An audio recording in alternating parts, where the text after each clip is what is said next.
Shabbat Shalom. So this week we're gonna be in Parashat Noach. This is my birth parasha. I always wonder like what was the connection, because there's people that have like crazy stories about like, oh my gosh, when they found out their portion, it connected to their life somehow. And I was like, Noach, like water, I don't know what it connects to. And then last year I had to learn Aliyah 7. I was like, oh, the Tower of Babel languages, that makes sense. So yeah, so fun fact. So it covers Genesis 6:9 and Genesis 11:32. So there's a lot of material there. Obviously, we're not going to be able to cover every single detail, but we'll cover the general stuff. And we'll also be covering Matthew 7. Matthew 7 is the end of the Sermon on the Mount. So we'll just do like a review of Matthew 5, Matthew 6, and Matthew 7. So kind of just to like, finish it all off on a good note there. So we're going to start with Genesis on the flood story, the Genesis flood story versus the ancient Near East flood stories. Because believe it or not, in the ancient times, the other people in that area, they also have flood stories. We're going to kind of compare them to kind of see how God basically contrasts those people, because they were messed up. It's really weird, and we'll see it soon. And also, we're going to look at the biblical flood account as decreation. There's a lot of parallels between Genesis 1 and 2 and the flood story. So it's really, really interesting. So as always, we'll start with the blessing. Baruch hu Adonai mevorach, baruch Adonai mevorach leolam va'ed, baruch ata Adonai Eloheinu melech haolam, asher bachar banu mikol ha'amim v'natan lanu et torato, baruch ata Adonai noten ha'torah. All right, so we're going to cover the ancient Near East flood stories. There's three main ones, but generally, these are kind of like the big ones, I guess, that are known. There's the Atrahasis one, I hope I say that right. That's the Akkadian epic, so that's the one people from like the Babylonian era, before it was Babylon. Then there's also the Utnapishtim one, which is from the Epic of Gilgamesh. You guys have probably heard of Gilgamesh. So that's like mythology. And they used to have the same thing. That was like their Noach, like the Noachs of those stories, basically. So Atrahasis was like the Noach of the Akkadian myth. Utnapishtim was the Gilgamesh myth one. And then there's Ziusudra. I hope I'm saying that right. That's the Sumerian myth. So basically, there's a lot of myths. And a lot of people, they look at this and they say that, no, that means that the Bible actually copied the story. That's what a lot of like academic people like to say, like, hey, there's flood stories in the ancient Near East, so obviously that means that the Bible copied it, right? That's wrong, because if there was a flood, obviously the people in the area are going to remember it. So it proves that the Bible is true. So it's actually the opposite, right? So it actually proves that there actually was a flood, right? If there wasn't a flood and the Bible made it up, then obviously the other people are not going to have flood stories. But if there was a flood and the Bible didn't make it up, obviously it's going to be other flood stories, right? But they're going to reflect what those people thought of their gods, which don't exist, and versus God's righteousness and God's justice, right? So either like with some people, like especially people that don't believe, you can never win, because if there was a flood story, if there actually was a flood, which there was, the Bible says there was, obviously there's going to be other myths. But then people take those myths to tell you that the flood didn't exist. But then if other myths didn't exist, they would say, well, it didn't exist because there's no other myths. So you can never win sometimes. And we're going to talk about that later also. It's going to connect to something in Matthew. All right, so let's look at one of the flood stories. We're not going to look at all three, but we're going to look at one just like as an example, so you guys can get an idea of how these people thought. Why is it important to look at these other flood myths, right? Because you're like, wait, I'm just studying the Bible. Why do I need to know about Utnapishtim from Gilgamesh, right? Like, what's the point?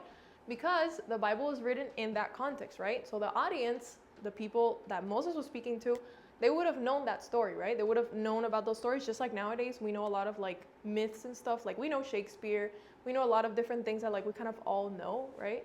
And so if we're going to read literature from today, we're going to have to look at it into account with all the other stories that we know. And the same thing with the Bible. So they understood these things. So in order to see like the contrast that the Bible is trying to make with those cultures, we have to understand those cultures to better understand what is the Bible trying to tell us, right? It's kind of like if I wrote Crystal a letter, and then 100 years from now, somebody tries to read it without knowing who Crystal was, without knowing where she lived, are they going to understand the full context of the letter? Not really, right? That doesn't mean you can't understand the Bible. You have to be like a whole ancient Near East scholar to understand the Bible, but it really does help to understand it better. And it's going to help a lot. And that's what's just answered. So yeah, so we're going to look at the Akkadian one. So yes, the Akkadian myth.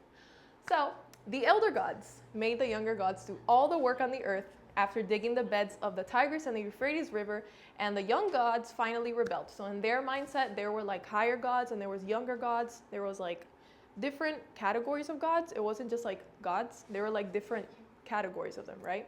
So for example, Baal, he would have been like a secondary god, and then El would have been like the top one, and then Shamaim would have been one on top of him. They had a whole bunch of different categories. So the young gods, like the really cool ones, they decided they wanted to rebel, okay? So then Enki, the god of wisdom, suggests that they create human beings who will do the work instead of the gods. Because the gods are like, I'm literally so tired of this. I'm not doing any work anymore. I need to make humans so that they can work for me as slaves, right? So that's such a great way of looking at your existence. Imagine being an Akkadian person, which there was a lot of those people back in the day, and thinking this is how you were created. You were created as a slave for the gods. That's really nice way of looking at yourself. I would imagine your self-esteem would not be very high. You were created with no purpose other than just to be a complete slave because the gods were too lazy to do their own work. Makes no sense. And then they took the flesh and the blood and the intelligence of the slain god. So they basically killed the god, and they took his brain somehow. They took his blood and they mixed it with clay, and they made 7 males and 7 females, okay? And then after the gods enjoyed leisure, so finally they made slaves so they don't have to do all the work, because gods are like that in the ancient Near East, the human workers afford them. And in time, the people become too loud and they disturb the gods' rest. So now they had a first problem, which they didn't want to do the work. And now the human beings are just being too loud. So that's really annoying. This is literally the actual story. Like, it's summarized, but that's exactly what it says. It literally repeats like a million times. Like, they're too loud for us. We have to get rid of them. Like, it just repeats. And I'm like, what was going through these people's minds? And so Enlil, the king of the gods, is especially annoyed from all the noise, because it's literally so annoying, from below. And he decides to lessen the population by sending a drought, and then sending pestilence, and then a famine down to the earth. So basically, yes. Is there like another word for noise? Was it like a specific noise? Noisy. Not Was it like prayers, or was Sound. it like? I think it just said noise. I'm not sure. Yeah. Yeah. So they were too loud, and the gods, they just could not take it anymore. Like, it was just too loud. So yeah. So long story short, they sent a bunch of plagues, and it just repeats a lot. Like, it's a very repetitive story, because that's how they used to write in the ancient times. In the Near East specifically. So long story short, the plagues didn't work. And each time the gods devise a plan, the humans stopped feeding them with offerings, because in the ancient Near East, they thought that gods could not survive physically if you did not feed them their food, right? And how did you feed them their food? You went to their temple and you gave them food for them to eat it, right? And so anytime the gods wanted to kill the humans that they made for them to not have to work, but then they were too noisy, they would try to kill them, and then the humans were like, you know what, I'm not going to give you your offerings for you to eat. And then the gods would be like, oh my gosh, okay, never mind. Like, we'll let you live as long as you give me food. Like, how foreign and how crazy is this? Like, I don't know if you guys, like, I don't know. It's just insane. So, it's super crazy. It's just like, what the heck? But how did they get food before the humans? They did it themselves, yeah, I guess. So they're just too lazy to eat by I themselves? guess. I don't know. And then Enlil, he finally can literally stand it no more. And he persuades the other gods to join him in sending a flood to the earth, which will completely wipe out the human beings, so they're not going to be loud anymore. And it's just a great plan. He's like, okay, you know what? Let's not do the drought and all that stuff. Let's just flood them so they won't be noisy anymore. Great idea. Such great gods. And then you can like pray to them, and I'm sure they're going to answer your prayers. Anyway, so then Enki warns Atrahasis. So Atrahasis is a dude, and he's like the Noach of that story, basically. Noach of that story. And so Enki, one of the gods, he goes to Atrahasis, and he warns him of the flood, and he tells him to build an ark and to seal 2 of every kind of animal within. And Atrahasis does this as he is commanded, and then the flood begins. Once the flood started, the gods were terror-struck at what they'd done. Again, look at the difference. When do you see God afraid? Like, God is not afraid. God is all-powerful, right? But to them, gods had actual emotions, and they could get scared. Like, they could literally get super scared for their lives. They got hungry. They got scared. They were very caprichosos, like capricious. They were a whole thing. So, again, very different mindset, okay? So these are kind of some quotes from the myth. So the flood wreaked havoc, and it was raging out of control. Not the same thing as the Bible. In the Bible, God sends the flood, and it's very controlled, and God decided to do it. In this case, they just like made it, oops, oh my gosh, flood. No, it's out of control, and they're all freaking out, right? You see the difference in mindset and like the contrast that the Bible is literally doing? Imagine being someone from that time frame and being, those are your gods, And then seeing what the God of Israel is saying versus that, like it's a big deal, guys. Then the gods cowered like dogs from the clash of the deluge. So they were so scared like little puppies. This is what those people used to write about their own gods. Like, can you even imagine, God forbid, ever talk about God like that? Like, it's inconceivable, right? But that's how they used to think. And then Anu lost his mind. And the gods, this is a quote, okay? Anu lost his mind, and the gods, his son, shook around him. So they was super scared, okay? So, again, when do you read anything like this about the God of Israel, right? So imagine being a person in that time and hearing the mindset of the Israelites and be like, no, my God is not afraid of anything. My God controls the entire cosmos. And if he sends a flood, he's going to do it controlly. He's going to do it because he wants to for a good reason. And not because he's mad at me for being loud. And he's not going to be afraid of his own thing because he controls it. It's like very big contrast. And then Nintu was screaming and wailing like a woman in travail. Basically a woman giving birth. So again, what is this? Like, these are actual gods that had temples, that had statues that people used to worship these gods, okay? Like, and then all the gods, the Anuna, were left hungry and thirsty. So basically, remember that they needed human beings to feed them, otherwise they couldn't survive, right? So after this, they were like, oh my gosh, we just flooded the entire planet. Who's gonna give us our breakfast? Freaking out, right? And then after the water subside, Enlil and the other gods realized their mistake. Does God make mistakes? No. These gods made mistakes. Again, this is what those people thought. So Enlil and the other gods, they realized their mistake, and they regret what they did. Yet they feel like there's no way they can undo it. So they're like, oh my gosh, what am I gonna eat? So they were starving. At this point, surprise, Atrahasis, their Noach, comes out of his ark and makes a sacrifice to the gods, and the hungry gods smell the fragrance and gather over like flies over the offering. Do you ever read anything like this about God? No, it's inconceivable. It's like, it doesn't even make sense. Like, it's so funny to read it because you're like, how on earth can people think this? Because we're so used to what we have. But this is what people thought. And if it weren't for the Torah, and if it weren't for God, and if it weren't for Yeshua and everything, like, we would probably still think this, right? We would literally still think this way and still be weird like this, right? So it's a very big deal, and sometimes we take the Bible, just like the basic stuff from the Bible, so for granted. And then when you look at it from that context, it was a big, big thing. So Enlil gets mad at Enki for allowing anyone to escape alive. Decide if you want to eat or not. Like, if you don't want to eat, that's fine. But you're getting mad at the other one for like having someone to give you food for. Anyways, they don't even make sense themselves. Like, they didn't even agree with each other, and they would fight each other. Like, anyways. So then Enki explains himself to the assembly of the gods. They had like a whole council. And Enki proposes a new solution for the problem of human overpopulation and noise. He creates a new creature who will not be as fertile as the last. So don't have that many kids. Interesting, because in Genesis it literally says, be fruitful and multiply. And in the pagan ones, they're trying to get human beings not to have kids. So again, big contrast. So these are some of the differences between these two stories, just to kind of like sum it up. So the differences between the biblical and Babylonian flood accounts. Enlil orders the flood to destroy humanity. Some of the gods see the fault in his decree, and since they're dependent on humanity for sustenance, that means that gods can be manipulated. Can you manipulate God? No, but these ones you could manipulate. So again, imagine being a person in that time that was how you lived. Like, I would be literally so anxious and so depressed. Like, imagine being like, yeah, so you were created to do the work of the gods because they literally are so tired and lazy, and they need you to survive, and they need you to make them food, and also you can manipulate them because they need you to make food. That doesn't sound like a healthy thing to think. And then the flood happened because humans were too loud and they disturbed the gods' sleep. That's literally what it says. Like, if you read the whole thing, it says because the gods literally could not sleep. Does God sleep? No. And now we look at the Psalm where it says, neither the God of Israel shall not slumber nor sleep. That's a big thing. Now we sing it and it's really nice and everything when we say God doesn't slumber and doesn't sleep, like in the Psalms and the prayers. And we say it and it's really cutesy. Well, not cute, but we say it like it's very nice.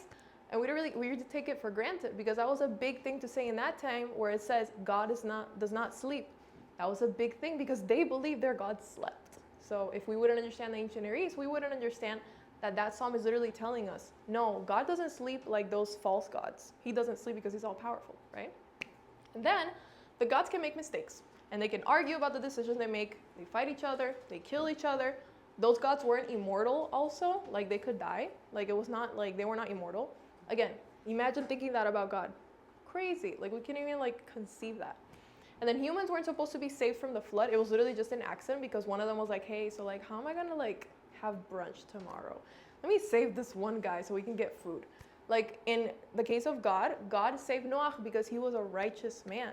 You see the difference between that one and the other one? Where in the story, God saved Noach because he was righteous, because God is a righteous God and he's not gonna kill everybody, even though everybody's a mess. So what's the difference? In the case of the ancient Near East ones, they were too loud and noisy, and they were super annoying, so they had to be murdered, all of them, and they had to kill them. In the case of God's story in the Bible, in that one, it's literally the flood happened because people were so corrupted that there was not one good person except for Noach in the entire generation. Everybody was a mess. There was no going back. Everybody was in chaos. And it literally says that everybody started killing each other, just like in the case of Cain and Abel. And we see a bunch of stories of people killing each other and just doing a bunch of mess.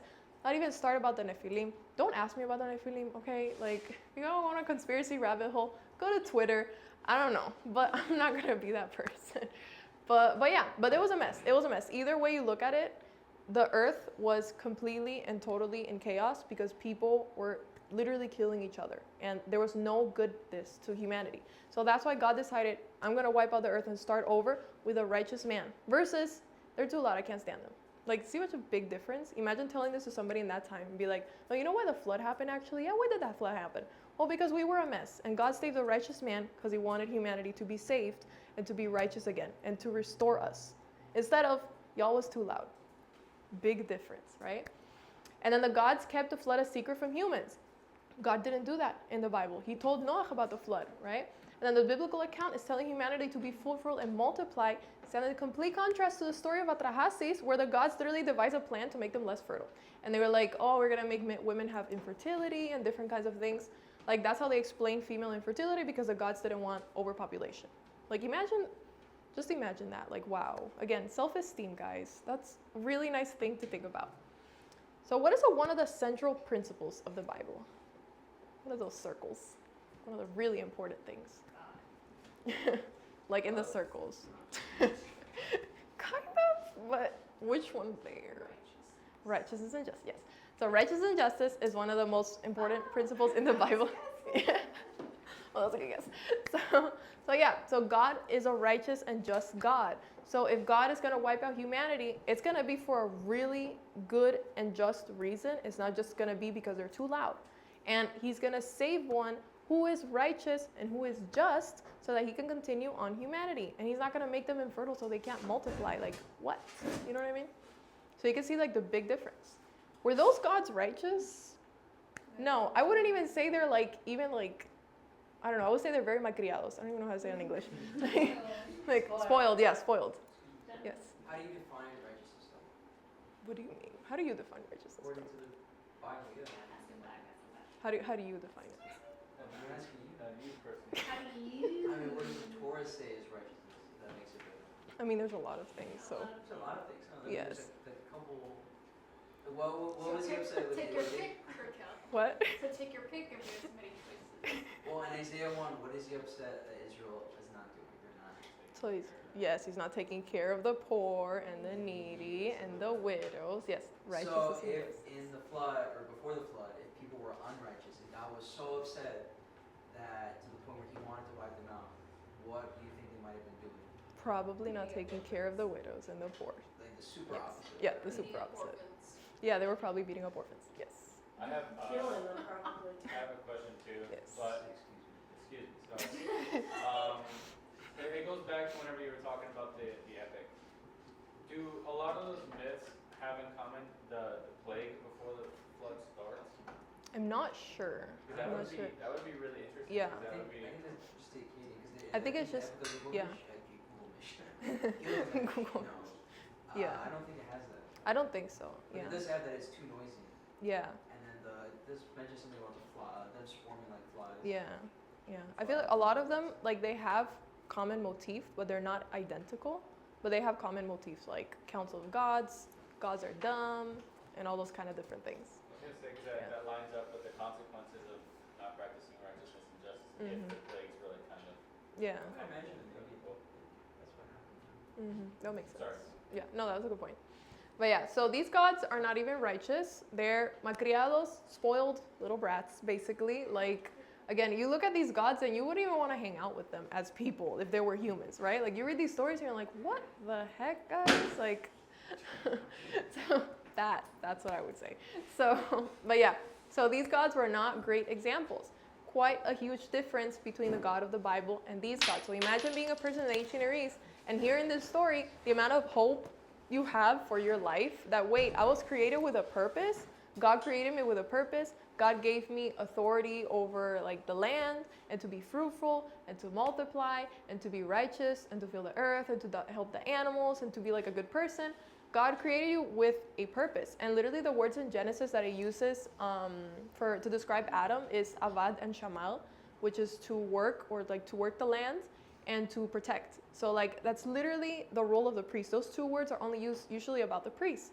So basically humanity is like in a way a metaphorical priesthood. And so imagine the self-esteem and like the kindness of God to say here, you're as if a priest on the earth, versus the other ones are like, yeah, we made you because we were like really lazy, and also be quiet. Again, big contrast. So no, these guys were not good. So that's kind of just an idea of what people in that time thought.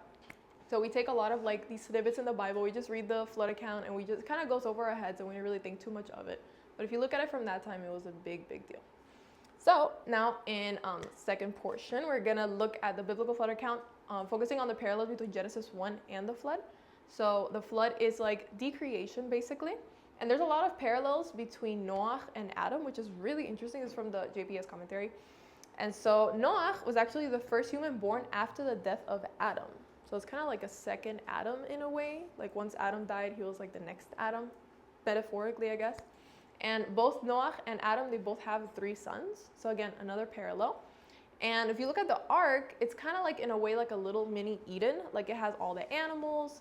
It's the only place that's within like the whole chaos that's going on. It's the place that has harmony and animals and everything, just like in Eden, where Eden, all the animals are there and there was peace and everything. So there's a lot of like, little parallels between those two. But let's get into the biblical flood account. So God said to Noach, "The end of all flesh has come before me, for the earth has become full of robbery because of them. And behold, I am destroying them from the earth." Again, they were not practicing righteousness and justice. They were murdering each other. They were stealing from each other. They were being horrible human beings. That's why they got destroyed, not because they were too noisy. So the flood is the undoing of creation. And we actually see a big parallel in the Hebrew of Genesis 1, 26 to 27 and Genesis 6, 7. So we see that God said, let us make human beings in our image. And then, I'm not going to read all that. And then God created man in his image, and in the image of God, he created them. Male and female, he created them. So we see make and create. What do we see in the flood story? We see I will blot out man who I have created and who I have made. Again, Hebrew doesn't use words like out of nowhere. And if it repeats a word, repetition is very important in Hebrew and in ancient Near Eastern languages in general. So if you see something repeated, it's like a big bullhorn just telling you like, listen, pay attention to this, okay? So if you hear those 2 words at the same time, you're like, wait a minute, what is it trying to tell me? It's trying to like point me somewhere, right? And then God said, I will set up my covenant with you, and you shall come into the ark, you and your sons and your wife and your sons' wives with you. So it's actually the first use of the word covenant in the Bible. It's like the first official covenant we have in the Bible. So whenever you see the rainbow, think of God's covenant and not of other things. So Genesis 7:11. So in the 600th year of Noah's life, in the 2nd month, on the 17th day of the month, on this day, all the springs of the great deep were split and the windows of heaven were opened up. So again, this is like what they believed. Like in humanity, they thought it was like water on top, water on the bottom. So this is kind of like explaining to them the flood in a way that they would understand. Not necessarily to be taken literally, because there's a lot of people that are like, oh my gosh, like, what does this mean? And they start freaking out. And so people start saying, no, that doesn't line up with science. And it's like, it's not trying to explain to you the stories. It's trying to explain to those people how it worked. So obviously they're going to have to explain to it in their terms. These people didn't even think that the American continent existed. So give them a break, okay? So we see in Genesis 1 6 to 7, he said, let there be an expanse in the midst of the water, and let there be a separation between water and water. And God made an expanse, and it separated between the waters that were below the expanse and the waters that were above the expanse. Again, the exact same thing, but opposite. So God separated in their mindset the two waters when he created the earth, and then with the flood, he split those separations and everything went into chaos. So you see how like it's complete reversal of creation? And the rain was upon the earth for 40 days and 40 nights. Whenever you hear the word the number 40 in the Bible, it's symbolic and connected with like purification, purgation of sin. 40 days in the desert. Yeshua was 40 days in the desert being tempted. Moses spent 40 days on Mount Sinai. The Israelites were 40 years in the desert. I mean, you see a lot of 40s repeated, and it has the same kind of theme in a way. And so it was 40 days of rain. So the flood fell for 40 days and 40 nights, and then Noah waited for 40 days to see the tops of the mountains to release a raven. And actually, they have like the raven thing in the, I think it's in the Gilgamesh or the Atrahasis one, I don't remember which one. Yeah. And so it's like the raven and the dove, but it's reversed. Like he first releases doves, and then he releases the raven, and the raven is the one that comes back. And in the Bible one is the opposite. Interesting. Like why? I don't know. And then we see that the exploration of Canaan, Moses sent spies to explore Canaan for 40 days. And the kings of Israel, there's a lot of kings that they actually reigned for 40 years. And then Goliath actually taunted the Israelites for 40 days. Yeshua spent 40 days in the desert being tempted. And 40 days after Yeshua's resurrection, his disciples actually start spreading the good news, and he starts telling them how to do that. And we'll look at that very soon. So we also see a repetition of the word ruach, right? So in Hebrew, the word ruach, it can mean wind or spirit. Really depends on the context.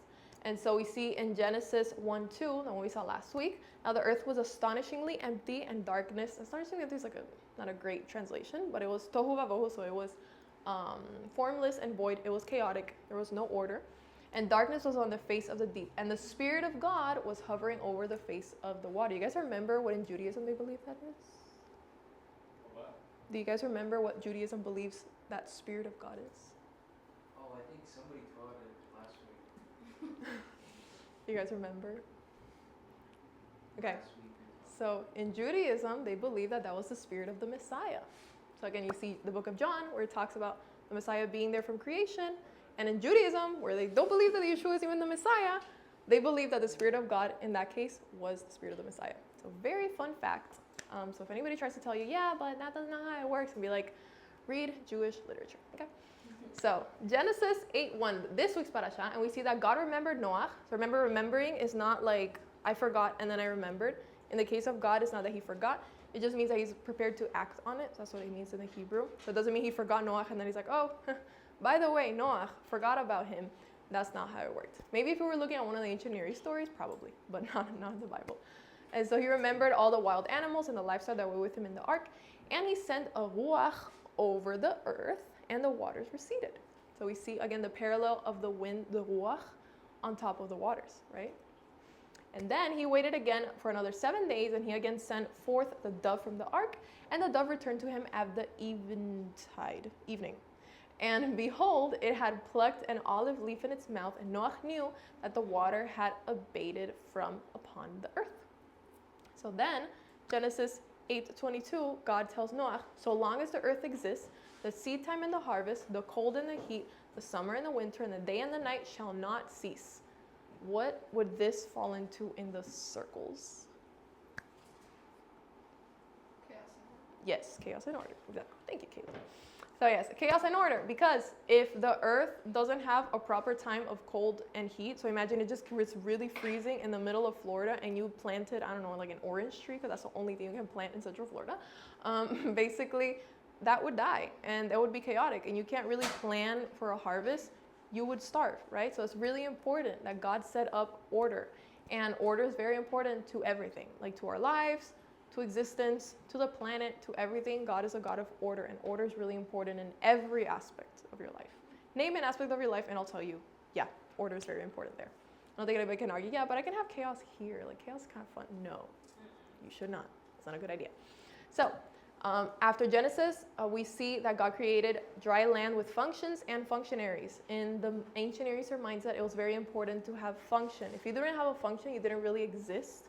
And so that's what we see in Genesis, where Genesis is kind of like making a home. So think about a house, and you just have a bunch of sticks laying around. It's not really a house. You have like a foundation, but there's sticks, there's brick, whatever you want to use to build it. Bricks are better for hurricanes. But then God creates it, forms it, and everything. Then it's a house. Then comes the furniture. Then comes the pictures. Then comes the food. And then the fridge and the bathroom and the toilet, your favorite toilet, and everything, right? So I don't forget that. So that's the important thing about Genesis 1. So it's creating function. It's not just, you're not just existing here, you're existing with a function. Everything has a function. Even the animals and everything that God created has a function. Even like the most tiniest thing. And so to exist means to have a function, and to create means to give a function. And the word for create in Hebrew, bara, is never used about a human being. So a human being can never like bara something in Hebrew. It's like a special word that's only used for God, which is really interesting because it's a special action that only God can do. So hence the word bara in Hebrew, it can never be used of a human being. So you're never going to hear of a human being that he bara something.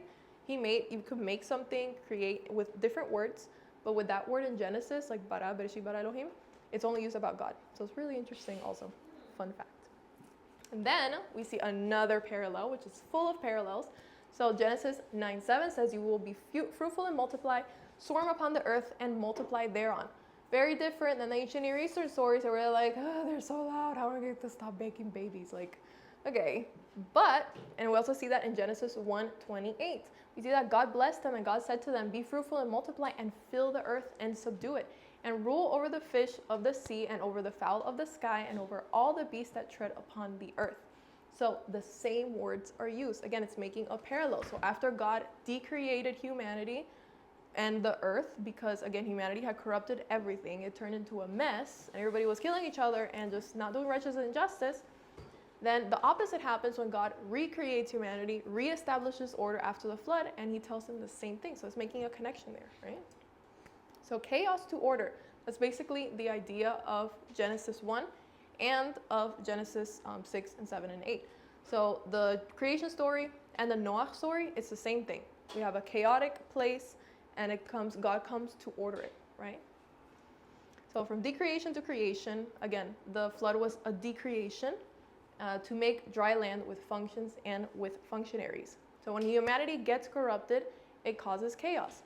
God said he's not going to send another flood, but it doesn't mean that if you start getting corrupted, then you're going to like live an easy life. Like if you try to take the easy route, and we're going to see that later, it's never going to end up good, right? So maybe in the moment it might feel good and you're like, okay, whatever, I can do whatever I want. And I'm not saying any specific time, like any specific thing, I guess, like for everybody it's different. But if you choose a wrong thing, that's going to lead you to chaos, and it's going to lead you to be corrupted, and you're going to have your own flood in a way, right? So that's kind of a way to like apply all this to ourselves. So look at the circle. When you're inside of God's order, you're going to have holiness. It's going to be like Eden. It's going to be order. There's going to be life, right? But if you're outside and you start going crazy, it's going to be rebellion, exile, chaos, and death. And that's just a pattern that repeats everywhere in the Bible. Like, look at David, for example. When David committed homicide and he cheated on his wife, again, what happened to David? His son died. That was chaos, right? He had chaos in his life because he made the wrong decision, right? So choices have consequences. It doesn't mean that God can't forgive you, and doesn't mean that Yeshua's sacrifice was for nothing, but it doesn't mean that you have to go on doing like whatever you want now, right? It doesn't make any sense. So it just means that Yeshua is there to reestablish you into the co-citizenry of Israel and basically establish order again, right? So, but if you decide to go away from that order, there's going to be consequences, just like happened with David. So the same thing with the flood story, same thing with Genesis 1. You have to stay always within God's order and make sure that if you ever stray away, come back as soon as possible so there's no floods in the vicinity in a way. So this week my turn was to do Matthew 7, but I decided just to do like a review of Matthew 5 and 6 first, because there's a lot of good stuff there. So just like a little review, because is that the door? Okay. So we're finishing off the Sermon on the Mount. So like it kind of all connects. It all happened at the same time. We was just saying all of these things at the same time. So why not just review it all together? It kind of connects to Genesis 1 and 6. So we have challenge and repose. Remember, in the ancient Roman times, honor was extremely important. Those people loved their honor more than anything, and literally more than anything. They would kill people for their honor. So they really loved their honor. And it was really important for them. And it wasn't just important for your own like self-esteem, but it was really important for employment. It was important to get a patron. So in that time, if you didn't have like a patron, you basically didn't have anything. Like you needed somebody to be under, like an employer, basically. And if you were a patron, you needed to maintain your honor, because then your clients, like all your employees, in a way, they're gonna be like done for, right? So people would gain honor by people like on the street. They would post a challenge in many different ways. We talked about a couple of those where they would like either physically assault somebody, they would verbally assault someone, just calling him a hypocrite or stupid or whatever. They will call them names, right? They would like get with somebody's wife. That was a big challenge. And then somebody had to give the riposte. So the person that was challenged had to give a riposte. So if somebody either slept with your wife or talked bad at you or hit you, you have to respond accordingly. And if you don't respond accordingly, you're done for. You're going to be seen as a loser. You're not going to get employed. You're not going to do anything. Even if the other guy was the one in the wrong, you have to stand up for your honor. That was their mindset, right?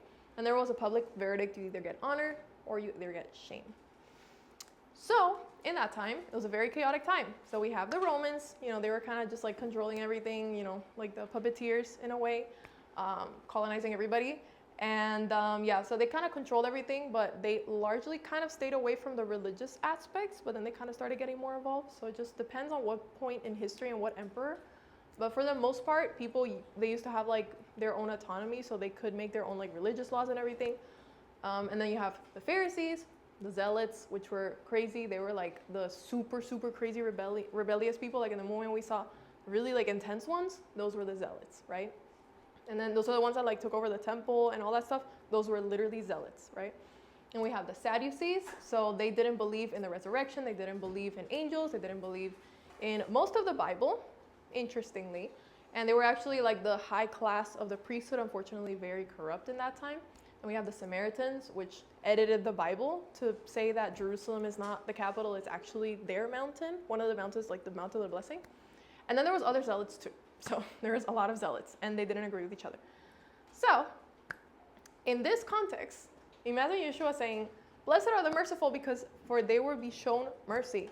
In an honor-shame culture, remember that mercy is not a socially accepted option, right? Honor is maintained by counter-challenge. So if somebody called you a loser in public, then you had to go and call him like a super loser or something like that, right? Just, So Yeshua is telling them, no, be merciful because God is merciful. Why is God merciful? Like, everything about God is merciful. Like, if God wasn't merciful, we wouldn't be here. Literally, none of us would be here. Like, not one of us would be here if God wasn't merciful. So if God is merciful, then why shouldn't we be, right? Especially in that culture, which was so, like, intense and antagonistic. So it's like a big counter-challenge, like a countercultural message. Think of the whole New Testament as a huge countercultural message to the Roman Empire, basically. Now, Yeshua also says, "Blessed are you when people insult you, when they persecute you, when they falsely say all kinds of evil against you because of me. Rejoice and be glad, because great is your reward in heaven. For in the same way they persecuted the prophets who were before you."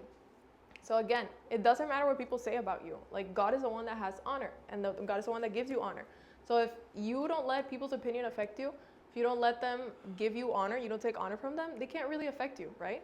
Because in some way, we usually think we have free will, but we don't really have free will. Like, anything we do is going to be based on what somebody told us something, or somebody influenced us to do something. We're not like, individual. We think that we're individual, but we're actually very influenced by everybody else. And that's a normal thing. That's a normal thing as human beings. It's not, God created us that way. That's not a bad thing. But what you can control is what people influence you, right? And what are they influencing you to do? So if you're going to make a decision and you know it's the wrong decision, you can think, hey, wait, why am I doing this? Like, am I doing this because it's good for me, because I actually want to do it? Or am I doing it because of peer pressure, because somebody's giving me a bad influence, right? So again, if you say no to whatever somebody's enticing you to do, then they're probably going to insult you, probably going to persecute you in a way. They're going to say all kinds of false things against you, but you have to rejoice because great is your reward in heaven. And then Yeshua says, "Blessed are the meek, for they will inherit the earth." Again, meek means opposed to violence. It was not angry, not being rough, which is a very, very, very bad thing in the Roman times. There's a lot of like philosophers that they say that anger is a good thing as long as it's like expressed in the right way. And according to them, anger is a passion aroused of an injury or insult that demands revenge. Again, it's like if God acted that way, we wouldn't be here. So Yeshua is telling us, act like God. Don't act like you want to act, right? In other words, Yeshua is saying, how honorable are you when you are shamed for my sake, right? All of us have experienced some sort of shame at some point in our lives for what we do, for what we practice, right? But God is the one that's going to honor you, because who's going to give you honor? Like a human being that probably 5 years from now, you're not even going to remember, you're not even going to talk to. That's not even going to be worth it, right? So if you like bend your standards and bend your moral for someone that's probably not even going to be in your life for the next 10 years, what is the point, right? Eventually you did a bad thing, you felt really bad, I was going to say another word, and it was not worth it, right? In the end, it's not worth it. But God is transcendent and he is forever, and his honor is going to be forever. Humans' honor is never going to be forever. It's going to last as long as they last in your life, which is, if it's a bad person, it's probably not going to last very long. It's just not going to last very long, even if you think they will, but it won't. So who do you get your honor or your self-worth from? Whoever you get your honor from, that's going to be the person that's basically going to control you in a way. That's the person you're going to like cater to. Not one person, but maybe it could be a group of people. It can be an idea. Like anything, you just have to make sure that whoever you get your honor from is aligned with God, right? So if you have like a good community, a good group of people, you're gonna conform or like, be like those group of people, which is a good group of people.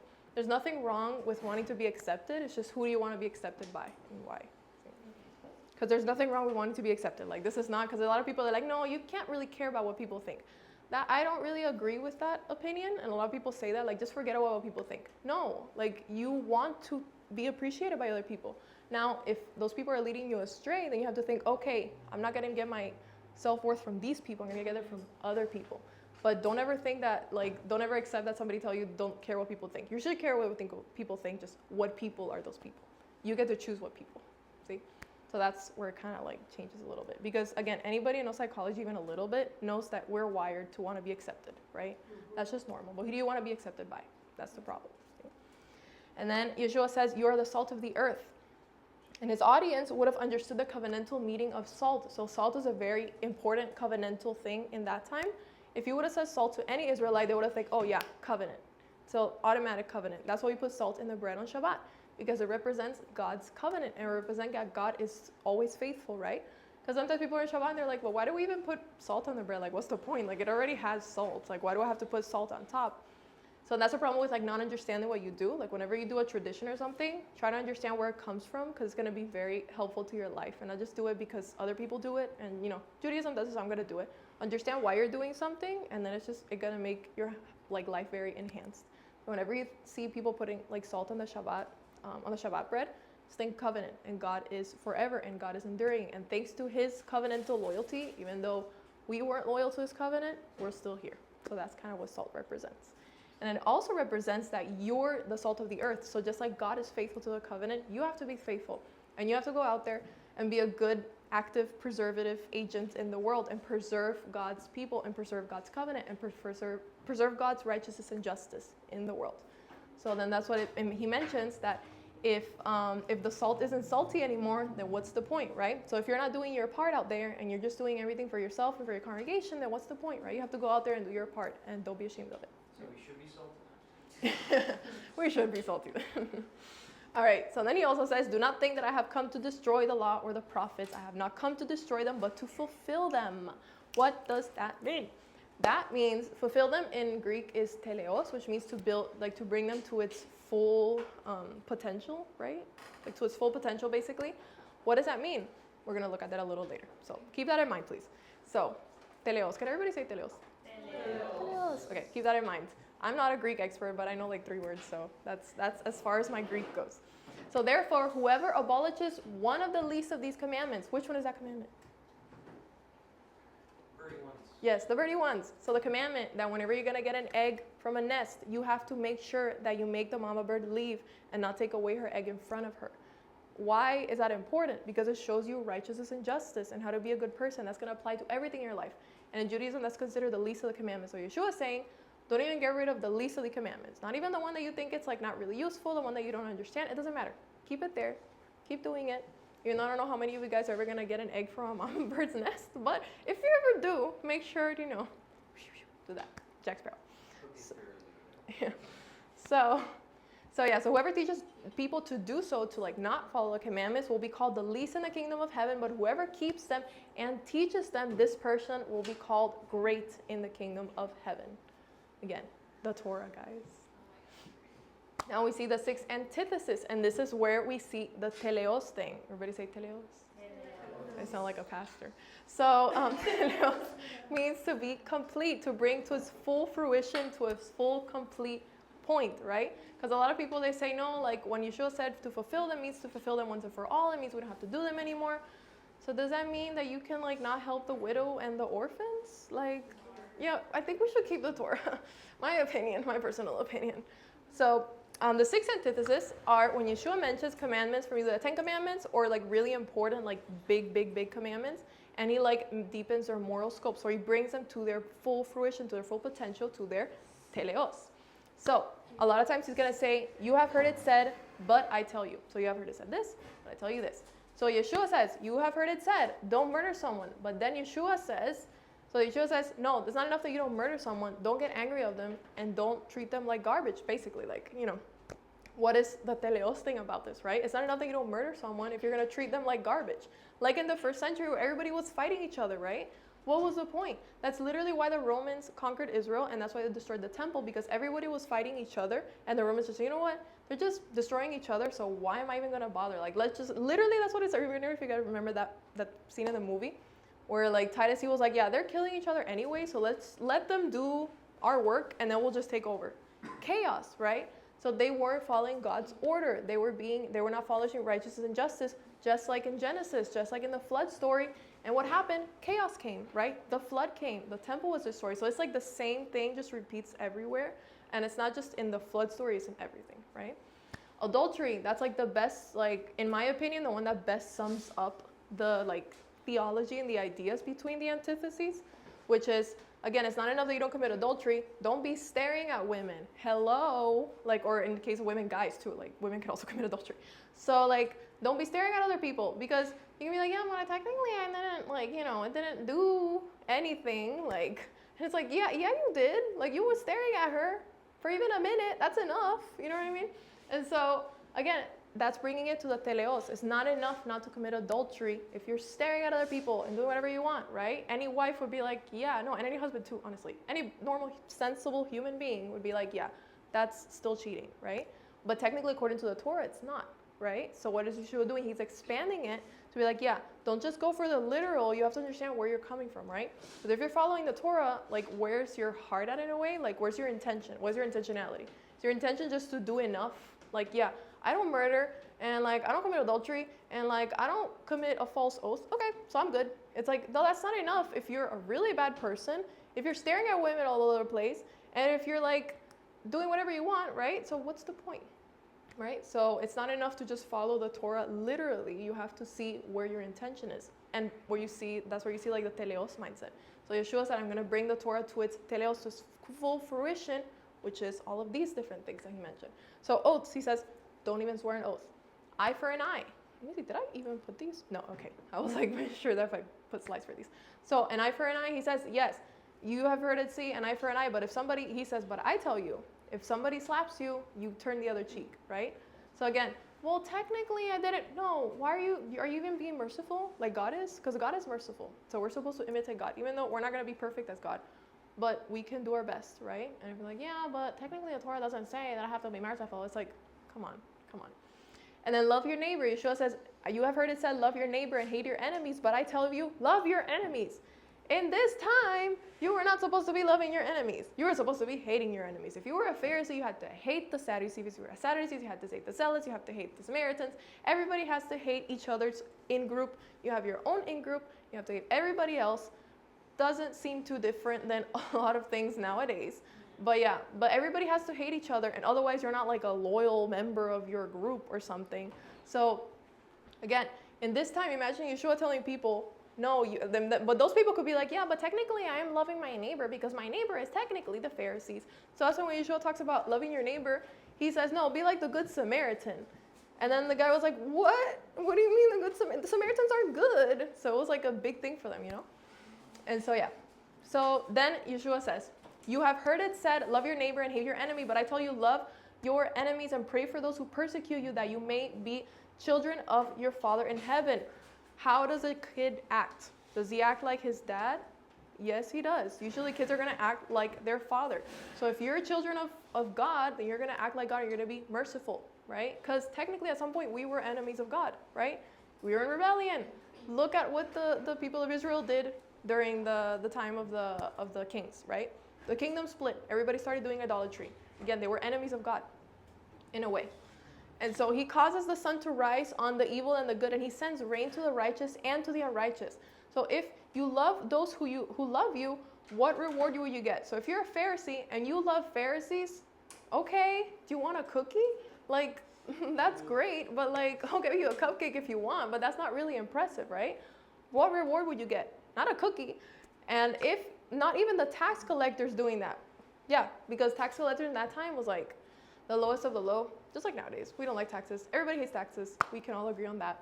Nothing has changed. So what are you doing more than others? So do not the pagans do that? So again, pagans are seen like very dishonorably. So Yeshua says, be teleos, for your Father in heaven is teleos. And that's probably wrong conjugated, but it comes from that word. So if anybody knows Greek, please tell me. So be perfect, therefore, as your heavenly Father is perfect. What does it mean? Bring to the fruition what the Torah says. The Torah is not just to do whatever you want, and it's not just to, follow the basic commandments and that's it, I'm good. No, you have to go out of your way and be a good person, right? And do righteousness and justice. So now we're getting closer to Matthew 7. We're going to do a review of Matthew 6. It's going to be kind of shorter. I see this last week. And it's actually interesting because I was reading and I noticed in like a little contradiction. So it's very interesting. So if somebody wants to read this one and then somebody can read the other one. Excuse me, I'll read the one on the left. Okay. Be careful not to practice your righteousness in front of others to be seen by them. If you do, you will have no reward from your Father in heaven. I'll read it right. You are the light of the world. A town built on a hill cannot be hidden. Neither do people light a lamp and put it under a bowl. Instead, they put it on its stand, and it gives light to everyone in the house. In the same way, let your light shine before you, and that they may see your good deeds and glorify your Father in heaven. So that seems like a contradiction, right? Like it's the complete opposite. One says, don't practice your righteousness in front of others. And the other one says, let your light shine in front of others so that they'll glorify God. So let's explain. Yeah. So the point here is, again, teleos, the completion of everything. What is the top thing? What is your intention? Is your intention to gain honor for yourself or to glorify God? That is the big intention. So why are you acting like a good person? See? Exactly. So be careful not to practice your righteousness to be seen by them. So you don't want to be seen like other people. You do it for that intention. You're not going to have a reward in heaven. God is not going to reward you because you're just doing it for yourself, to look good, for your own selfish intentions. But if you have to be a good person. You have to set the example to glorify God in heaven. So that's like a big difference. And it's kind of saying the same thing in reverse, because one is to glorify yourself and the other one is to glorify God, right? So hopefully that made sense. I read that and I was like, wait a minute, what? Oh yeah. So then we see the same thing with challenge and riposte. We see Yeshua actually does challenge and riposte. They challenged him in the synagogue, like we read a couple weeks ago, where they were like, yeah, but how can you heal on Shabbat? And Yeshua says, yeah, but she's the daughter of Abraham. And so it was like a whole thing, and Yeshua ended up winning the challenge and riposte. So he ended up, the challenge. He ended up winning the challenge and riposte, right? So that doesn't mean you can't do challenge or riposte type things, especially in that time. Just what is your intention? Is your intention to gain honor for yourself or to give glory to God, right? And obviously Yeshua's intention there was not to gain honor for himself, and it never was. Otherwise, he wouldn't have given his life. So Matthew 6:5 says, and when you pray, do not be like hypocrites, for they love to pray standing in the synagogues and on the street corners to be seen by others. Truly, I tell you, they have received their reward in full. Again, does that mean that you can't go in a synagogue and pray? No, because Yeshua literally went to synagogues and prayed, and literally his disciples went to synagogues and prayed, and the disciples went to the temple and prayed publicly. So again, are they like not listening to the story? Did they not listen to this? Were they not there? Because John and Peter, they went to the temple to pray, mincha. So were they like not there when he said this or something? No, because what was their intention? Their intention was to glorify God, not to glorify themselves, right? So if you're going to pray in public, just like, trying not to be too obvious in it, and be like, oh my gosh, I am so like, just go like this and like, oh my gosh, look at me, I'm so holy. What is the point, right? What is your intention? Doesn't mean you can't pray in public. It just means what is your intention by doing it, right? Is it that it's the only moment you have? Like, hey, I have a break, 5-minute break at work, and it's the only time I can pray in the entire day. Like, obviously, go ahead and do it, right? But if your intention is just like, hey, look at me, I'm like so holy. Like, what? So what's your intention, right? The whole thing is intentionality. That's like the one thing that I want you guys to keep in mind, like the word to keep in mind, intention. That's the whole thing. What is your intention in keeping the Torah? What is your intention in keeping traditions? What is your intention in praying? The intention is the important part, right? And keeping the Torah, obviously, but what's your intention in doing it, right? So, and when you pray, do not keep babbling like pagans, for they will think that they will be heard because of their many words. I've heard people say that they're like, oh yeah, so that means that the liturgy, you're not supposed to do liturgy. No, because it's talking about pagans. Are Jews pagans? No. So obviously he's not talking about the Siddur, he's talking about pagans, which pagans, they would do like mantras, and they would like repeat phrases over and over and over and over and over again to see if the gods would hear them. So that's what he's talking about. Otherwise, he would have said, what he's criticizing about the Jews is hypocrites, like being hypocritical. So don't be hypocritical while you pray. And while you're praying, don't be like the pagans either. So he's like, don't be like certain Jewish people when they're hypocrites, and don't be like pagans where they're babbling around, right?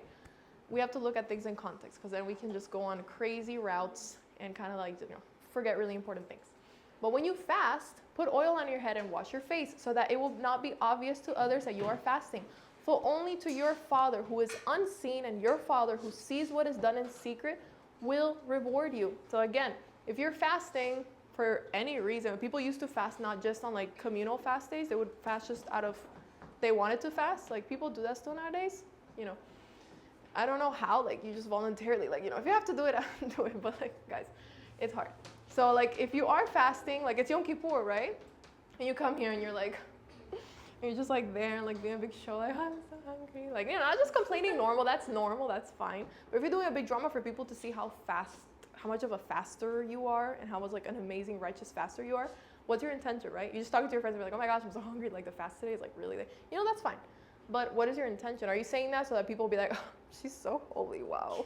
Like, what is your intention, right? The important thing, who are you trying to honor? What is your intention? Are you trying to honor yourself, or are you trying to honor God, right? Because maybe you can be talking to somebody who doesn't fast on Yom Kippur and be like, hey, look, it's really beneficial. It talks about it in the Bible. And it's like a very spiritual thing, and it's really good. So there you could tell people, hey, this fast is a really good thing. You should try it. It's very like, I really like, fasting is like, oh my gosh, like, wow. So if you want to tell someone that, you're helping them, right? That your intention is to help get that person closer to God and help them be more honorable, right? And give them honor and give God honor, right? But if you're telling somebody like, I fast on Yom Kippur, what do you do on Yom Kippur? That's not the right intention, right? So who are you trying to honor? It all has to do with honor and shame. So then, absolute facts. He says, the eye is the lamp of the body. If your eyes are healthy, your whole body will be full of light. But if your eyes are unhealthy, your whole body will be full of darkness. If then the light within you is darkness, then how great is that darkness? So again, watch what you consume, watch what you watch. Everybody is different. Everybody has that one thing, that one media they consume, whatever. It's for some people, it could just be like music, like you listen to bad music and it's having like a bad thing on you or whatever it is. Everybody has their own thing. You know what I mean? And like you have to watch what you consume, right? Because some people are like, yeah, but nothing affects me. Like none of it affects me. Nothing affects me. I do this and this and that, but it doesn't really affect who I am as a person. Yes, it will. Ask any psychologist. Anything you consume is going to affect your brain. So even it could just be social media, like overusing social media. Anyways, so Matthew 6:27. Can any one of you, by worrying, add a single hour to your life? Again, what Lucas was saying last week, worrying and anxiety literally makes your life shorter. So guys, want to join therapy together? Anyways, so yeah, worrying is not good. And it's not enough to, just say, don't worry. Like, thank you so much. Like, when somebody like, oh, I'm really anxious. And you're just like, okay, don't be anxious. Wow, thank you. That doesn't help. Yeah, like, thank you so much for nothing. So yeah, but like again, how do you ease worrying? By learning God's word, by learning about God's righteousness and justice, learning about God's character and trusting God. And it's like an everyday thing. It's not something that you're like, oh my gosh, I had an epiphany and I'm like so trusting in God right now and I'm perfect. No, you're not. It's okay. It's a day-to-day thing. It's like a daily choice. You choose what you think about in the morning. You choose if you're going to trust God that morning, like we're talking about the Siddur. The first thing you choose when you wake up is life and is God. So that will definitely ease the worrying. Then Matthew 6:33-34 says, but seek first his kingdom and his righteousness, and all these things will be given to you as well. Therefore, do not worry about tomorrow, for tomorrow will worry about itself.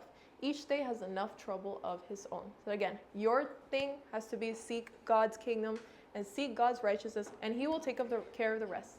Why? Because God is your patron, right? How was patron-client relationships in the ancient Roman times? You had a patron, and then the patron would basically provide for the client. We were kind of like an employee in a way, but not exactly. And you owed the patron loyalty, you owed them honor, and you would help them like if they wanted to win elections and stuff. Like I'm talking about like human patrons. And then the patron would take care of giving you food. They would make sure that you got a good job and everything. So they would take care of you. So again, the countercultural mindset in the book of Matthew and the New Testament in general, it presents God as a patron. So God is your patron. Be loyal to him and he will be loyal to you. Just like if you trust a human being as your patron, just like you trust your employer is going to pay you on time, how much more is God going to help you, right? That's kind of like for our mindset in a way. If you're working for someone, you know they're going to pay you on time, right? You just know it because it's the law, right? How much more is God not going to help you if you stay loyal to him? So now we have arrived to Matthew 7. So you notice how everything is kind of like in the same theme in a way, like it's all connected. And that's why I kind of wanted to like look at everything like a big picture because it just like all connects. The New Testament is a Jewish book, okay? What? Translation to the Latter-day Saints. Yes. Oops. That was the only one that I could put on my slide. That was last minute, okay? We ignore that. But yeah, that translation is a Jewish one too. So yeah, so the New Testament is a Jewish book. So we have to look at it in the Jewish mindset. And we're going to see a lot in Matthew 7 that's going to connect to a lot of Jewish literature and a lot of Jewish lingo, just like the entire New Testament, but these are like the really obvious ones, right? So so I have my Hebrew teacher, and he's like, yeah, like the New Testament it's a Jewish book, obviously. It's just like an obvious thing. And Rico, he talked to a rabbi one time, and he had the rabbi read the book of Hebrews, and he was like, yeah, this is just like a Jewish rabbi doing Jewish literature. Like, he was just like, this is just a Jewish book. And like when you read specifically the book of Hebrews, if you read like rabbinic commentaries and you read the book of Hebrews, it's the same thing. Even like medieval like rabbinic commentaries, the same thing. You have to say it's like a Mishnah, or not a Midrash. Midrash, yeah, exactly. So yeah, if you read like Midrash and Jewish literature in general, it literally is just like the same thing as the book of Hebrews. The book of Hebrews is just very like obviously a Jewish book, but if we take it out of context, obviously we're not really going to understand it very well. So, yes. So in Matthew 7, it says, do not judge or you too will be judged. For in the same way you judge others, you will be judged. And with the same measure you use, it will be measured to you. Any Jewish person that reads that is going to think, mida keneged migda. That's a very common Jewish phrase, mida keneged mida. It's like a measure for measure. Basically, what goes around comes around. That's basically what it means. Judaism, that's like a very like huge common principle that ask any Jewish person that knows a little bit about Judaism, and ask them like, how do you say measure for measure in Hebrew? They're going to tell you that because everybody knows. It's just a very common thing. And it's a principle of reciprocity wherein actions are met with corresponding reaction, right? So it can be understood as what goes around comes around. It's a concept in Jewish tradition that applies to both divine justice and in human behavior. So the principle suggests that one is being judged or rewarded according to the way which they act towards others. So again, the same thing Yeshua is saying, right? So it's really interesting because he's quoting just traditional Jewish values, right? That those people were not agreeing with. Again, remember the picture with all the different sects in that time? Obviously, those people were not judging other people favorably. They were killing them in the case of the Zealots. So again, very Jewish mindset. So if anybody would like to read this one. I'll read. Thank you, Crystal. Do not judge, or you too. Wait, the whole thing? Yes. Do not judge, or you too will be judged. For in the same way you judge others, you will be judged, and with the measure you use, it will be measured to you. You gotta read that parentheses too. Mida kenegdina. Why do you look at the speck of sawdust brother's eye and pay no attention to the plank in your own eye? How can you say to your brother, let me take that speck out of your eye, and when all the time there's a plank in your own eye? You hypocrite! First take that plank out of your own eye, and then you will see clearly to remove the speck from your brother's eye. Do not give dogs what is sacred. Do not throw your pearls to pigs. If you do, they may trample them under their feet and turn and tear you to pieces. Yes. So, again, what is that phrase? I always heard that phrase and I never really understood it. I was like, okay, like I get the idea. Like, yes, you're judging someone because they have like a little thing of wood. Like, hey, let me help you with that little speck of wood you have in your eye, but you have like a literal stick in your eye. And it's like, buddy, look at yourself first. We've all experienced someone like this. We've been like this sometimes, okay? So this is like facts all the way around. But very interesting.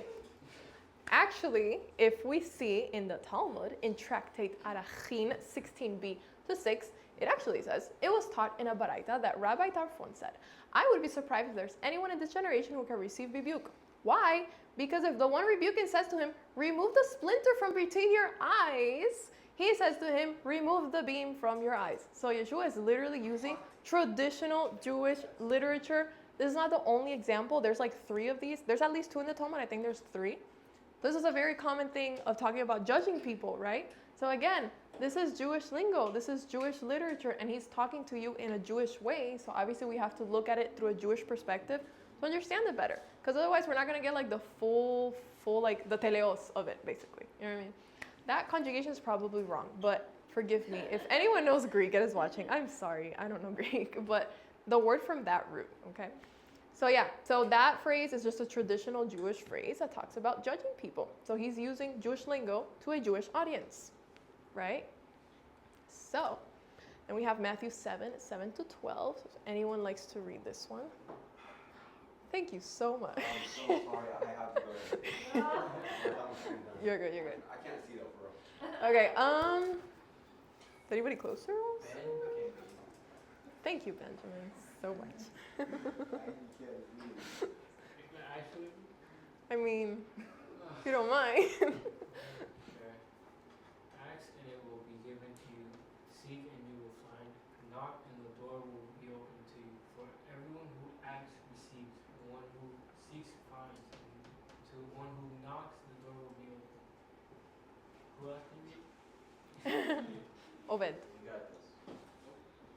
Which of you, if your son asks for bread, will give him a stone?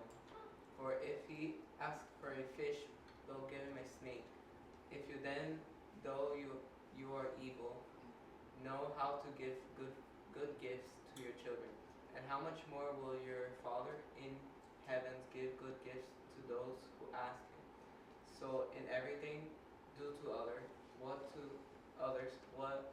you will have them to do to you, for this sums up the law and the prophets. Okay, so there's a lot there, but yes. So this has to do with the patron-client relationship. So again, it's like kind of like an employer, right? So the patron gives the client protection, he gives him money, he gives him access to contacts that he has. Basically, it's like, you know, the person that helps you get in good crowds to help you get good jobs and different things like that. And then the client, as an allegiance and thanks to the patron, you have to give them loyalty, you have to give them thanks, and you have to give them allegiance, right? But you know that the patron is going to protect you and he's going to get you what you need, right? So if God is our patron, how much more is he going to help us, right? So if, again, you rely on your employer to give you money that you earned, how much more is God not going to help you? If God is merciful and the employer is just doing his thing, right? Because he has to. He wouldn't want to pay you if he had to, right? So what's the point, right? So which of you, if your son asked for bread, would you give him a stone? Well, you wouldn't, right? If somebody would ask you for a fish, would you give him a snake? No, you wouldn't, right? So if you can trust a human being who is evil, who's like not a good person, right? Or just basic person, you trust them for sustenance, how much more can you trust God, right? And so ask and it will be given to you. Might not be exactly in the way you want, in the timing that you want, but you have to trust God that he's a good and loyal patron and he will do it exactly how you need. So then we see, so in everything, do to others what you would have them do to you, for this sums up the law and the prophets. So if you had to summarize the entire Torah, Basically, it would be, in the other case, it mentions like the Shema. So it mentions love the Lord your God with all your heart, with all your soul, with all your strength, and love your neighbor as yourself. So basically, if you love God, you're going to follow commandments, you're going to do what God says, you're going to be righteous and justice. And if you do to others what you have them do to them, that's just basic righteousness and justice. Like that's just, there's no other way of explaining that. And it's actually called the golden rule, apparently. I didn't know. But apparently it's called the golden rule. Fun fact, to me at least. So it says, so in everything do to others what you would have them do to you, for this sums up the law and the prophets. Who else said this? Hillel, who coincidentally lived during Yeshua's time. What? So Rabbi Hillel's teaching is actually often summarized as, that which is hateful to you, do not do to another. The rest is commentary. Go and learn it. Now, does this mean Yeshua is just copying that rabbi? No, he's not, and we're going to see that later. What's really important is that this rabbi was like the antithesis to another rabbi whose name was Shammai. You guys remember Hillel and Shammai? Yeah. So one was like really chill, accepting converts and everything, and the other one was like really strict. Most of Yeshua's followers are usually talking against Shammai. So when you see like what Shammai believed, it's complete opposite of what Yeshua believed. He was like really like super orthodox. Nobody gets in. I'm doing this. I'm going to be super perfect, blah, blah, blah, blah. He was like basically like a religious hypocrite in a way. And so Hillel, whenever he said this, he actually said it when somebody went to convert. So there was this guy, like the story goes, he went to Shammai and he said, Shammai, teach me the entire Torah while I stand on one foot. Okay, teach me the entire Torah while I stand on one foot. And Shammai said, okay, no. And he actually hit him with a stick. And he said, go away. And then what did Hillel do? Teach me the entire Torah on the entire foot while I'm standing on one foot. And Hillel told him, love your neighbor as yourself. The rest is commentary. You're converted. Congratulations. Welcome to the club, right? So basically that's what it is. So that's what he's quoting. So we're kind of going to go a little faster now. So he mentions go through the narrow gate. What is a narrow gate? Don't follow the majority to do the wrong thing, right? It's always going to be hard to go against the crowd, but God will reward you. So that pretty much sums that up, because I think they're done. I think they're going to do an activity, no?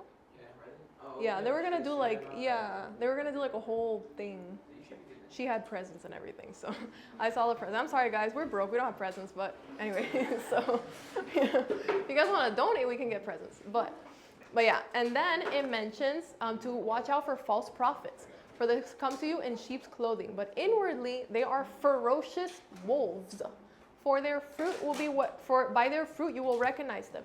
Do people pick grapes from thorn bushes or figs from thistles? Likewise, every good fruit tree bears good fruit, but a bad tree bears bad fruit. For a good tree cannot bear bad fruit, and a bad tree cannot bear good fruit. So every tree that does not bear good fruit will be cut down to the fire. In summary, by their fruit you will recognize them, right? So does an apple tree produce grapes? No, it doesn't. So does a righteous person that's trying to lecture you on being super righteous produce really bad fruit? Like they're chismosos, they're cheating people out of money and doing whatever they want, right? If you see their fruit, then you're like, okay, you have to be wise about who you follow, right? So you have to see a person's fruit. How do they act? What's your reputation? What fruit are they producing? Because otherwise, it's probably going to be the same thing. So that's how you judge a person. You produce fruit. Because people can talk a good talk, but once you see what they actually do and their actions, that's how you're going to know who they really are, right? And then in Matthew 7:21-23, it says, and anyone who says to me, Lord, Lord, not everyone who says to me, Lord, Lord, will enter the kingdom of heaven. But only the ones who does the will of my Father who is in heaven. Many will say to me on that day, Lord, Lord, did we not prophesy in your name, and in your name drive out demons, and in your name perform many miracles? Then I will tell them plainly, I never knew you. Away from me, you evildoers. So just because somebody says they follow Yeshua does not mean they're actually following him.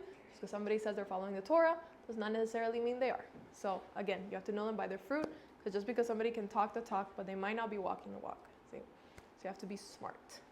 And anybody want to read this one? I'll read it. Thank you. Therefore, everyone who hears these words of mine and puts them into practice is like a wise man who built his house on the rock. The rain came down, the streams rose, and the winds blew and beat against the house. Yet it did not fall because it had its foundation on the rock. Everyone who hears these words of mine and does not put them into practice is like a foolish man who built his house on sand.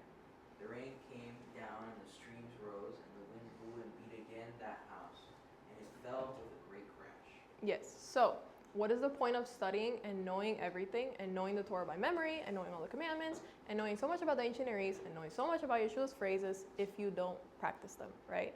So the important thing is not all of your knowledge, is to actually put them into practice. So if you take one verse from today and you practice that verse, it's much better than just listening and knowing them all by memory, but you don't really practice anything, right? So what is the point of knowledge if you don't practice it? Because a lot of people that they know a lot, when you treat them, you're like, okay, that's very nice person. Great person to be around. You must be nice at parties. But no. So yeah, very great. So I hope somebody understood that reference. So then to finish it off, in Matthew 7:28-29 said, when Yeshua had finished saying these things, the crowds were amazed at his teaching because he taught as one who had authority and not as their teachers of the law. What does this mean, right? Because obviously he was teaching traditional rabbinical like morals, like things that rabbis would teach.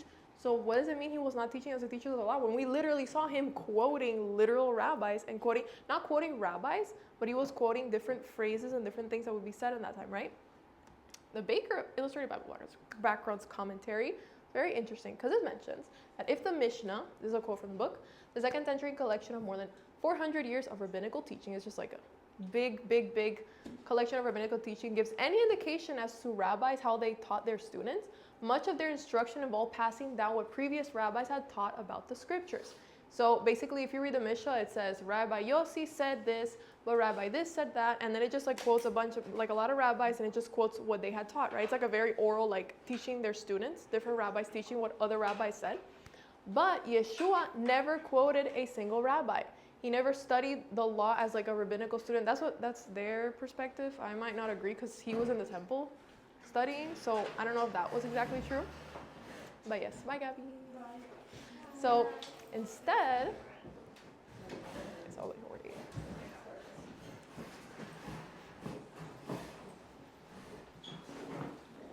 So instead, he told the crowd only what he thought about the scriptures, as if the teaching was authority by itself. So Yeshua never said, Rabbi Hillel said this, and this, and this, and this, and so this, and this, and this, and that, right? In that time, like if you read the Mishnah and Talmud, it's rabbis quoting other rabbis, right? Not really like original thoughts, but they were like quoting other people before them. But if you see how Yeshua taught, he was taught as one who had authority, meaning he didn't have to quote you someone. He's like, yeah, this is the authority because God gave him authority, and he's going to teach you the right way, right? So he doesn't have to quote other people to give himself credibility, but he taught as one who had authority, not as the traditional teachers of the law. So that's a way of looking at that. I found that pretty convincing, but there could be other explanations for that, but that seems pretty interesting. So main takeaways from the Sermon of the Mount. First, who you get your honor from will determine how you act. We don't really have self-determinants in a way. I don't know how to say that. What was that word? No, you determine what you do. Autonomy? In a way? Oh my gosh, I forgot the word. Like you decide what you do. Independence, I guess. That's a better word for it. Yes, there is a better word for it. Self-determination, I guess. Yeah, in a way. There's another word, but I forgot. But yeah, so free will. We think we have free will, that we decide things because we decide they're right. But usually you're following what somebody else influenced you to do. Not necessarily that they told you, but usually following influences. We all get influenced, and that's normal. That's part of being a human. You just have to determine who influences you, and you'll be good, okay? So don't let nobody tell you that you're a bad person for wanting to be accepted by people. Just who do you want to be accepted by, right? Because that's just basic psychology. Sometimes acting in accordance to Hashem's ways will make you seem shameful in the eyes of everyone else. Just a fact of life, but go through the narrow gate because Hashem will help you.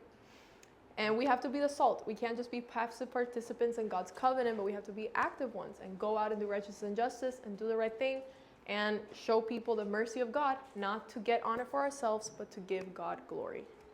And it's not enough that you follow the commandments if you're doing it with the wrong intentions. So it's not enough that you don't murder. If you snap at every single person and you do road rage, That's not enough. It's not enough like, well, technically I didn't kill him. Yeah, you just beat him up. That's great. Technically I didn't break the law because technically I didn't kill him. Is that the teleos of the Torah? That is not. It's not enough to not commit adultery if you're staring at other women all the time. Again, well, technically I didn't. Bro, come on. Don't risk taking a false oath. Just don't swear to begin with. Makes your life easier, right?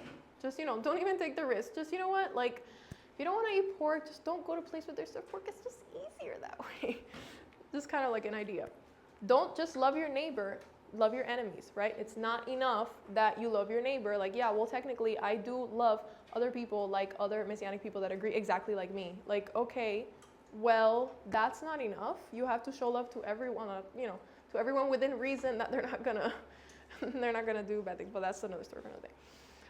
And also, when you judge someone, don't be a hypocrite. It doesn't mean, he never said don't judge others at all. Just, you're going to be judged by the same way you measure other people. So just make sure you're good with yourself if you're going to help someone. And it has to be with the right intention to help the person, right?